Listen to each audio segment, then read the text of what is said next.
अस्सलाम वालेकुम स्टूडेंट्स, कैसे हैं आप सब लोग। उम्मीद करती हूँ आप सब खैरियत से होंगे। अल्हम्दुलिल्लाह मैं बिल्कुल ठीक हूँ।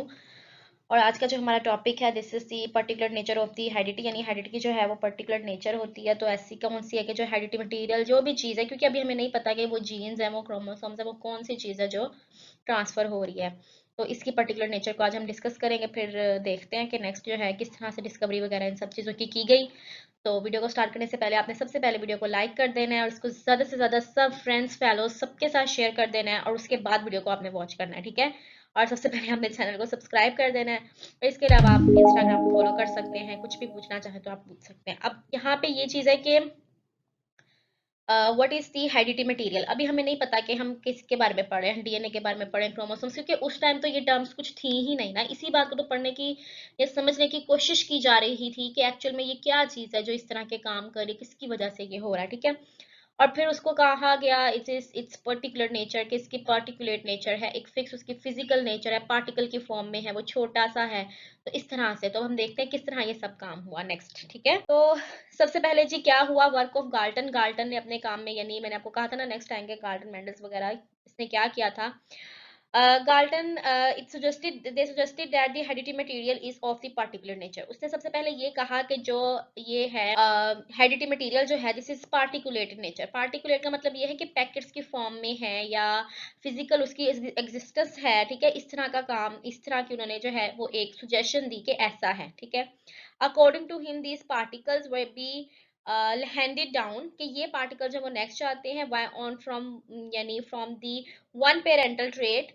And disappears during the hybridization. और हाइब्रिडाइजेशन में जो है ये क्या करते हैं, ये डिसअपियर हो जाते हैं, और जो नेक्स्ट जनरेशन है फिर उसमें ये दोबारा से रीअपियर हो जाते हैं। सही है, बात की समझ आ रही है कि पार्टिकुलेट नेचर के हैं, फर्स्ट जनरेशन में वो डिसअपियर होते हैं और नेक्स्ट जनरेशन में देन हाइब्रिडाइजेशन के बाद अगेन जो है वो रीअपियर हो जाते हैं इन द नेक्स्ट जनरेशन। ये गाल्टन ने कहा था कि ये पार्टिकुलेट नेचर है, इसकी पार्टिकल हैंडेड डाउन होते हैं, मतलब नेक्स्ट जनरेशन में जाते हैं और फिर उसके बाद जो है वो आगे डिसअपियर हो जाता है और फिर नेक्स्ट जनरेशन में रीअपियर होते हैं। Use of biometry. अब यूज ऑफ बायोमेट्री का यहाँ पे क्या मतलब है, यही मतलब है कि उसने बायोमेट्री का यूज किया है। कि बायोमेट्री मतलब बायो एंड मीट्री, मतलब बायो एंड मेजरमेंट्स, यानी लाइफ और उसकी फिर मेजरमेंट्स, यानी जो भी एक्सपेरिमेंट्स जो भी प्रोसेस किए जाते थे उससे ये पता चलता था और उस पर यूज की जाती थी मेजरमेंट्स को, ठीक है। स्टैट्स को, मैथ्स को लेकर आया गया, उसके अंदर नंबरिंग को देखा गया, न्यूमेरिकल वैल्यूज को लाया गया। गाल्टन ने सबसे पहले ये काम शुरू किया। Another importance of the Galton that it is that the use of the biometry in the hereditary experiments, यानी hereditary experiments में जो है उसने measurements को यूज किया, बायोमेट्री को यूज किया, जो स्टैट्स है उसको लेकर आया। And he measured the individual numbers और the variable, यानी उसने जो भी वेरिएबल आए they pay characteristic such as the height, मतलब उसने अगर एक कैरेक्टरिस्टिक सच स्टडी की है, जैसे हाइट को उसने स्टडी किया है, उसमें उसने देखा कि प्लांट्स की कितनी हाइट हो रही है, तो उसने एक तो हाइट को मेजर किया कि एक पौधे की 5 फुट है, या वो तो ट्रीज हो जाते हैं ना, मतलब छोटा अगर है तो 1 फुट का है या 2 का है या 2-3 फुट के हैं या 4, यानी जिस तरह से भी उसने उसकी मेजरमेंट को लेकर आया, चाहे इंचेस की फॉर्म में उसने किया, चाहे उसने सेंटीमीटर्स की फॉर्म में मेजरमेंट्स की हाइट की। तो उस हाइट की वेरिएशन जो भी आती थी उस कैरेक्टरिस्टिक्स में, उसको उसने मेजर किया कि किस तरह से अगर एक पौधे की 4 फुट है या 3 है, 2 है, जो भी है उसको नेक्स्ट के साथ कंपेयर किया। या फिर अगर फर्स्ट में हाइट या फर्स्ट जनरेशन में हाइट छोटी आ रही है तो नेक्स्ट जनरेशन में बड़ी आई है या छोटी आई है, उनको उसने उसके साथ क्या कर दिया, कंपेयर कर दिया। तो ही कंपेयर द मेजरमेंट्स, उसने फिर उस मेजरमेंट्स को कंपेयर किया, made for the one generation, जिसको वन जनरेशन के लिए बनाया गया, विद दी नेक्स्ट जनरेशन, यानी एक को मेजर किया दूसरी के साथ, बट वाज अनएबल, लेकिन वो अनएबल था to explain that what happened when that trade contrasting trades of brought together. लेकिन वो इस चीज को नहीं बता सका कि अगर हम हाइट है, एक चीज हाइट ले रहे हैं और साथ में हम एक उसकी दूसरी, जैसे ड्वार्फिज्म एक चीज हो कि वो उसमें वो साइज से वो बहुत छोटा होगा, तो एक टॉल हाइट हो और एक ड्वार्फिज्म, ये दो ट्रेड्स हैं जो हैं एक दूसरे के बिल्कुल ऑपोजिट, ठीक है। यानी एक टॉल हाइट हो और एक हो ड्वार्फिज्म, या गाइगेंटिज्म हो और ड्वार्फिज्म हो। उन दोनों ऑपोजिट ट्रेड्स को या कंट्रास्टिंग ट्रेड्स को, मतलब जो एक दूसरे से बिल्कुल अलग है, या फिर हो सकता है कलर्स की फॉर्म में हो कि फ्लावर का कलर व्हाइट है या फिर ब्लैक है, तो फिर वो उस जो दो कंट्रास्टिंग ट्रेड्स है उनको वो डिफरेंशिएट करना उसके लिए मुश्किल हो गया। या फिर उसने हाइट और कलर को साथ में, यानी इस तरह से जब इकट्ठे कंट्रास्टिंग ट्रेड्स को स्टडी करना था वो उसके लिए मुश्किल था, लेकिन कम से कम एक ट्रेड को वो मेजरमेंट्स या न्यूमेरिकल वैल्यूज में जो है एडजस्ट कर सका और उसके बारे में बता सका। फिर दूसरी चीज जो बहुत इंपॉर्टेंट इसके काम में थी गाल्टन के, उसमें सारा जो उसका प्रोसीजर था, role of the cytology. Cytology क्या है? This is branch of the biology in which we deals with the cell structure and the function. Next भी यही चीज है कि genetics related to the cytology, science of the cellular structures and the function, के जो genetics उसके बगैर पूरी नहीं हो सकती कि आप जब तक साइटोलॉजी ना पढ़ो या सेल बियोलॉजी ना पढ़ो, जिसमें structure and function of cell को हम मद्देनजर रखते हैं, या structure and function of this cell को देखते हैं कि सेल का कैसा स्ट्रक्चर है, उसके अंदर कौन से हैं सेलुलर स्ट्रक्चर्स, मींस कि उसके अंदर कौन सी चीजें हैं, कैसी हैं, और फिर जो जो चीजें भी उसमें प्रेजेंट हैं ऑर्गेनल्स वगैरह, उनके क्या फंक्शन है। This is called cytology. So therefore the history of the genetics can be proceed to the discovery of the cell। मतलब उसके बाद फिर अगर हम देखें तो हिस्ट्री जो थी जेनेटिक्स की हिस्ट्री, उसको हम देख सकते हैं, it can be traced back, उसको हम ट्रेस बैक कर सकते हैं with the discovery of this cell, यानी जब सेल की डिस्कवरी हुई उसके साथ ही जेनेटिक्स का काम जो है उसको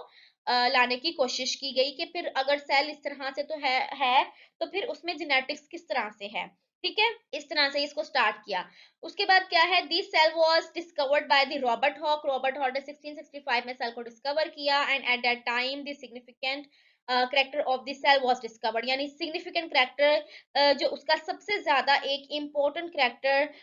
इसका मतलब सेल का जो है वो डिस्कवर किया गया, या जिसको कंसीडर्ड किया गया टू बी द प्रेजेंस और the absence of the cell wall. उसमें सबसे इंपॉर्टेंट चीज थी कि सेल के पास सेल वॉल है या नहीं है। ठीक है, इस चीज को सबसे पहले एक इंपॉर्टेंस दी गई। These cellular structures were considered necessary, उसको जरूरी कहा गया, and the रॉबर्ट ब्राउन उसने नोटिस किया, he noticed a constant element, उसने उसके अंदर एक constant element को देखा रॉबर्ट ब्राउन ने 1931 में, which was within the cell, जो सेल के बिल्कुल कहाँ था, अंदर था, and named it as nucleus, और फिर उसने उसको नाम दे दिया किसका, न्यूक्लियस का। 4 years later, फिर काफी जब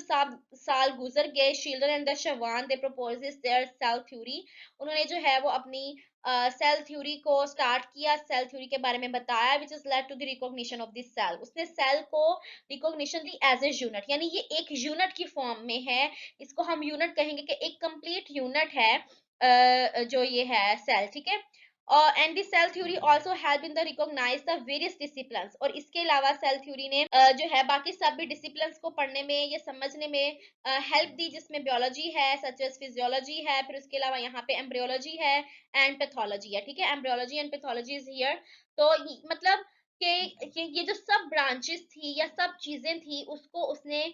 समझने में जो है हेल्प की, जब हम सेल बियोलॉजी को साथ में लेकर आए या सेल बियोलॉजी पे काम। Next is the discovery of the chromosomes, मतलब अब जो सारा काम था, अब हम देखेंगे कि क्रोमोसोम्स की डिस्कवरी जो है वो किस तरह से हुई, आखिर क्रोमोसोम्स की एंट्री कैसे हुई है, कि क्रोमोसोम है क्या चीज। A dye named as aniline was discovered in 1870। ठीक है, 1817 में एक एनिलीन थी डाई, ये जो आप अब नॉर्मल हमने इसको लैब में यूज करते हैं, हम कॉलेजेस की लैब में हमने इसके साथ काम किया, बस सिंपल एक डाई है, बड़ा प्यारा सा कलर होता है, तो उसके साथ हम उसको डाई करते हैं, और फिर स्टेन करके जब उसको चेक करते हैं माइक्रोस्कोप में, तो एक अच्छा सा जो है इमेज आपके पास आता है सेल स्ट्रक्चर को या सेल को स्टडी करने के लिए। ठीक है, तो क्या था यहाँ पे, dye named as aniline was discovered in 1870 and it help in the staining the cell, cell को स्टेन किया जाता था कंपोनेंट्स को। ठीक है, इन ए बेटर वे, अच्छी तरीके से, ताकि उसको देख सकें, and at the same time it's condenser and the oil immersion lenses were used, और उसी टाइम पे कंडेंसर और ऑयल इमर्जन लेंसेज जो थे उनको भी साथ में उनकी डिस्कवरी हुई, दे वर डेवलप्ड, उनको बनाया गया, and that help in scientist to study और ऑब्जर्व दी सेलुलर स्ट्रक्चर्स, कि वो सेलुलर स्ट्रक्चर को पढ़ सके in the detail, and the most significant cellular structure was observed during this period. ठीक है, वर्ड द क्रोमोसोम्स, और सबसे इंपॉर्टेंट चीज उस टाइम पे जिसको डिस्कवर किया गया या जिसको देखा गया वो थे क्रोमोसोम। क्रोमोसोम नजर आने लग गए, जिसके बारे में जो है वो काम आखिर सारी जेनेटिक्स ने जिस पर डिपेंड करना था। ठीक है, so a number of the biologists, for example, Humming, Hess, Strasburger, and the Weismann, they observed the division and the duplication of the chromosome. उन्होंने division और duplication of chromosomes को study किया, and the cell division of the in the as the mitosis and the meiosis, मतलब कि cell division जो mitosis और meiosis जिसको हम नाम आज देते हैं उसको उसने देखा, क्रोमोसोम की डुप्लीकेशन और डिवीजन देखी किस तरह से होती है। So botanist and the geologist they reach the conclusion, उन्होंने कंक्लूजन्स जो बनाए इंडिपेंडेंटली बिल्कुल सेपरेटली बनाए थे, बोटेनिस्ट ने अलग काम किया था, जियोलॉजिस्ट ने अलग काम किया था। That the chromosomes are the physical basis of the heredity, जब उन्होंने कहा कि क्रोमोसोम्स ही है जो फिजिकल बेसिस है हेरिडिटी की, because only there they are distributed precisely during the cell division, क्योंकि सिर्फ एक यही चीज थी जो सेल डिवीजन के दौरान में completely या एक अच्छे से मैनर में जो है वो डिस्ट्रीब्यूटेड होती है। So that fact was supported by the other scientists and other findings that the size of the nucleus is same as in the gametes। ये इसलिए भी पॉसिबल हो सका या इसको समझ पाए क्योंकि फिर जो न्यूक्लियस का साइज था वो गेमीट्स में भी सेम वही था जो बाकी सेल्स में था, मतलब उसके अंदर जो न्यूक्लियस के अंदर क्रोमोसोम्स होंगे फिर उनका भी वही साइज या वही नंबर होगा। ऑल्दो द साइटोप्लाज्मिक कंपोनेंट्स में वेरी, लेकिन ये है कि साइटोप्लाज्मिक कंपोनेंट्स जो है होते हैं अंदर, मतलब ऑर्गेनल्स वगैरह हैं या दूसरे स्ट्रक्चर्स हैं, वो वेरी कर सकते हैं, लेकिन जो न्यूक्लियस है क्रोमोसोम्स के अंदर वो तो सेम ही है ना। तो फिर जब ये चीजें उनको नजर आने लगी तो इट मीन्स कि वो चीज है जो एक कांस्टेंट चलती आ रही है, ठीक है। तो इस तरह से ये काम हुआ। नेक्स्ट हमारे पास है the chromosomes theory of the heredity, heredity की क्या क्रोमोसोमल थ्योरी थी या क्रोमोसोम्स का क्या उसमें जो है वो सारा काम था हेरिडिटी। अब यहाँ पे देखिए the chromosomal theory of the heredity में क्या चीज बताई जा रही है। इट इज यहाँ पे आपको ये समझ आएगी कि कैसे क्रोमोसोम्स का रोल है हेरिडिटी में, ठीक है। इसमें उन्होंने क्या बताया, बाय 1880 यानी 1880 में they were strongly suggested that the chromosomes are the material और कैरियर्स ऑफ द हेरिडिटी, ठीक है, कि क्रोमोसोम्स जो हैं they are the carriers of the heredity material, यानी जो भी क्रोमोसोम हेरिडिटी मटेरियल है, अभी हमें नहीं पता हेरिडिटी मटेरियल कौन है, स्टिल वी डोंट नो 1880 तक, ठीक है। अभी पता ही नहीं है कि हेरिडिटी मटेरियल क्या है, अभी सिर्फ हम ये कह रहे हैं कि they are the carriers of the heredity, chromosomes जो हैं वो हेरिडिटी का या जो चीज भी हेरिडिटी के लिए पॉसिबल है वो मतलब उसके लिए रिस्पॉन्सिबल है उसके कैरियर्स हैं। तो दैट वाज नेम्ड, उसको नेम दिया गया बाद में the chromosomal theory of the heredity, क्योंकि क्रोमोसोम से पता चला था। And they are their chief proponents, और जो लोग उनको उसको सपोर्ट करे थे इस थ्योरी को of this theory was the Hertwig, Kölliker, Weismann and the Strasburger, ये तीन जो साइंटिस्ट है ज्यादा इसके जो प्रोपोनेंट्स थे यानी उसको सपोर्ट करने वाले इस थ्योरी को। And this man formulated the continuity of the germ plasm, और इसमें कंटिन्यूटी ऑफ जर्म प्लाज्म भी आई, यानी कि जो जर्म प्लाज्म है गैमीट्स के अंदर जो प्लाज्म है जिसको साइटोप्लाज्म कह ले आप, यानी कि जो गैमीट्स का साइटोप्लाज्म होगा उसको हम जर्म प्लाज्म का नाम दे देंगे, ठीक है। तो उसकी क्या कंटिन्यूटी है कि वो भी एक जनरेशन से दूसरी जनरेशन में वैसे ही एज इट इज ट्रांसफर होता जा रहा है। So concluded that the special kind of the division during which the number of the chromosomes, जो भी number of chromosomes है उस special kind of division में they are reduced to half on the basis of the genetics continuity, यानी इसी base पे genetics की जो है वो पूरे chromosomes की या genetics की continuity हो रही है, या जो उसमें विरासत की चीज जिसको हमने कहा है कि वो पूरी एक जगह से दूसरी जगह जो वो ट्रांसफर हो रही है और उसका किस तरह से उसका एक तसलसल चलता आ रहा है, ठीक है। So this process is now known as the meiosis, और फिर इस प्रोसेस को नाम दिया गया म्योसिस का, but their details of this word work out after 1900, लेकिन जो उसकी सारी डिटेल थी वो 1900 में जो है वो स्टडी की गई या बताई गई। That is the year 1900 is the year of the genetics और ईयर ऑफ द मेंडल, जब दोबारा मेंडल के काम को डिस्कवर किया गया। अब यहाँ पे हमारे पास आ गया पूरा मेंडल का काम, मेंडल एंड द इनहेरिटेंस, यानी मेंडल ने इनहेरिटेंस में क्या सारे काम किए। द ईयर 1900 यानी ये जो 1900 था यानी 20th सेंचुरी का स्टार्ट था, 1900 था, उसमें जो है जो मतलब मेंडल का सारा काम। अब आपको पता है कि तकरीबन 25 से 30 साल ग्रेगर मेंडल के वर्क को किसी ने नहीं पूछा, क्योंकि उस टाइम पे एक जो डिटेल्स होती हैं किसी भी चीज को पढ़ने के लिए या समझने के लिए उन डिटेल्स पे कोई काम नहीं हुआ था, ठीक है। ये साथ ही आपको बता देती हूँ the year in 1900 is very important in the history of the genetics because the work of the Gregor Mendel was rediscovered, उसको दोबारा से डिस्कवर किया गया, यानी इस पे काम पहले हो चुका था लेकिन किसी ने कोई खास उसको इम्पोर्टेंस नहीं दी थी। मेंडल हैज एक्चुअली, मेंडल ने क्या किया था, has actually presented his work in the his paper which is in the read at the Brünn ज़ेस्क्वोल्किया अबाउट 35 इयर्स अर्लियर, 35 साल पहले एक पेपर, साइंटिफिक पेपर जिसको हम कहते हैं या रिसर्च पेपर जिसको कहते हैं, वो मेंडल दे चुका था, लेकिन उसको उस टाइम पे किसी ने जो है उसको इम्पोर्टेंस नहीं दी। And this was the this was before any detail about the observation, क्योंकि कोई भी ऑब्जर्वेशन नहीं हुई थी, observation had been made on the cell details या सेल न्यूक्लियस, जो सेल की डिटेल्स है या सेल का न्यूक्लियस है उस पर कोई काम नहीं हुआ था, इस वजह से उनको इस बात की समझ ही नहीं आई थी जो मेंडल ने बोला। And the chromosomes there for the work was not given, ठीक है, क्योंकि उस टाइम पे ना क्रोमोसोम्स का किसी को पता था, ना सेल का इतना यानी डिटेल में उनको पता था, ना न्यूक्लियस का पता था। तो उस इस वजह से वो उसके काम को समझ नहीं सके कि वो क्या कहना चाह रहा है, ठीक है। बट लेटर ऑन, फिर बाद में जो है उसके वर्क को इंपॉर्टेंस दी गई और समझा गया। De Vries Correns and von स्मार्ट, अब ये तीन साइंटिस्ट थे जिन्होंने फिर उसके काम को दोबारा फिर समझने की कोशिश की एंड कंफर्म्ड मेंडल्स रिजल्ट, फिर उन्होंने मेंडल के रिजल्ट को कंफर्म कर दिया विद द प्लांट मटेरियल, जिस भी प्लांट के साथ उन्होंने उसको स्टडी किया। And the era of Mendelian genetics started, और फिर मेंडेलियन की जेनेटिक्स का काम या एरा उसका दौर शुरू हुआ। Mendel findings were quite well fit with the particular nature, जो भी particulate nature थी मटेरियल की उसके साथ वो बिल्कुल फिट कर गई, उसकी जो सारी फाइंडिंग्स थी या उसकी जो मेजरमेंट्स थी of the individual chromosomes and that separated during the division, क्योंकि जो वो सेपरेट हो जाते हैं सेल डिवीजन के दौरान, उसके साथ जो भी सारा यानी उस गेम प्लान था जो भी उसमें होता था वो उस टाइम पे कंफर्म हुआ कि मेंडल जो सब कह रहा था वो बिल्कुल ठीक था, क्योंकि अब उनको समझ आ गई कि वो बात कर किस चीज के बारे में रहा था। पहले उनको पता नहीं चला था कि ये क्या बोल रहा है या किस बारे में बात करना चाह रहा है, ठीक है। यहाँ से मेंडल की जेनेटिक्स स्टार्ट हुई। इंटरेस्टिंग है ना, यहाँ से मतलब अभी आप जेनेटिक्स के अंदर भी नहीं आए और वो इंटरेस्टिंग होना शुरू हो गई है। नेक्स्ट जो है फिर है आइडेंटिफिकेशन ऑफ द क्रोमोसोम्स, फिर आइडेंटिफिकेशन हुई क्रोमोसोम्स की, और कैसे आइडेंटिफिकेशन हुई, पता कैसे चला कि जो क्रोमोसोम्स है they are the genetic materials.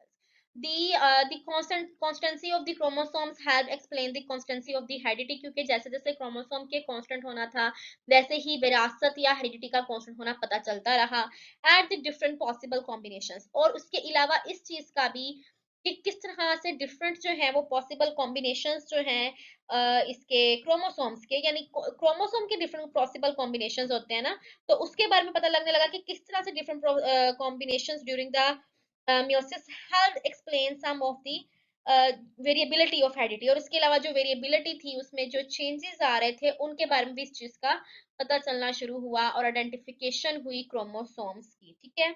And this led to the identification of the chromosome as the carriers of the genes material या जेनेटिक मटेरियल, और फिर पता चला कि क्रोमोसोम ही वो चीज है जो एक्चुअल में जेनेटिक मटेरियल को ट्रांसफर कर रहे हैं, और फिर उन जेनेटिक मटेरियल को बेसिकली बाद में नाम दिया गया दे आर द जीन्स, ठीक है। फिर उनको ये नाम दिया गया कि ये जीन्स हैं। किसने दिया नाम? फिलहाल अभी वो कह रहे हैं कि जेनेटिक मटेरियल जो है उसको ट्रांसफर करने वाली चीज जो वो क्रोमोसोम है, which is by the Sutton 1876 to 1916 Boveri and the others, यानी काफी साइंटिस्ट ने जो है उन पे काम किया। The beginning of the 20th century was a basic groundwork of the genetics का जो बेसिक काम था वो 20th century में हुआ, which was embodied in the identification that concluded with the idea that concluded that the hereditary material was existed, के hereditary material जो है वो मौजूद है and it was particulate nature या particular nature, दोनों आप कह सकते हो कि वो खास या फिर वो एक particulate nature का है, एक physical उसकी existence है, which is composed of the genes, जिसमें genes भी हैं, contain the carried on the chromosomes and that its behavior, और इसके अलावा उसका या chromosomes का behavior, ठीक है, कि वो किस तरह से बिहेव कर रहे हैं in the transmission from the one generation to the other could be predicted, यानी क्रोमोसोम जो है वो ट्रांसफर होते हैं एक जनरेशन से दूसरी जनरेशन में, तो क्या उसका सारा रोल है और किस तरह से वो जो है वो उसको उसके पीछे उसका हाथ है, ठीक है, क्रोमोसोम्स का हाथ पूरी जेनेटिक्स के पीछे डीएनए का या जीन्स का क्या पूरा उनका गेम गेम वो कहते हैं ना गेम प्लान है, या उनका जो है वो सारी उसकी चालाकियां हैं क्रोमोसोम्स की और जीन्स की। तो आज का लेक्चर थोड़ा लेंथी भी हो गया, लेकिन ऑफ कोर्स आपको इंशाल्लाह पसंद आएगा, और अगर आपको पसंद आए तो वीडियो को लाइक किया करें, आपके लाइक्स और शेयर से ही पता चलता है कि आपको वीडियो पसंद आ रही है या नहीं आ रही है, और अगर ना भी आए तो बता दिया करें भाई कि नहीं अच्छी लगी, ठीक है, क्योंकि अगर जब आप बताएंगे ना कि नहीं अच्छी लगी तो इंशाल्लाह फिर इम्प्रूवमेंट के चांसेस हैं, अगर बताएंगे नहीं तो फिर कौन जो है वो उस पे फोकस करेगा कि कुछ गड़बड़ हो रही है या अच्छी वीडियोस नहीं बन रही है, लेक्चर आपको पसंद नहीं आ रहे। तो चले मुझे दुआओं में याद रखें और अपना बहुत ज्यादा ख्याल रखें। अल्लाह हाफिज।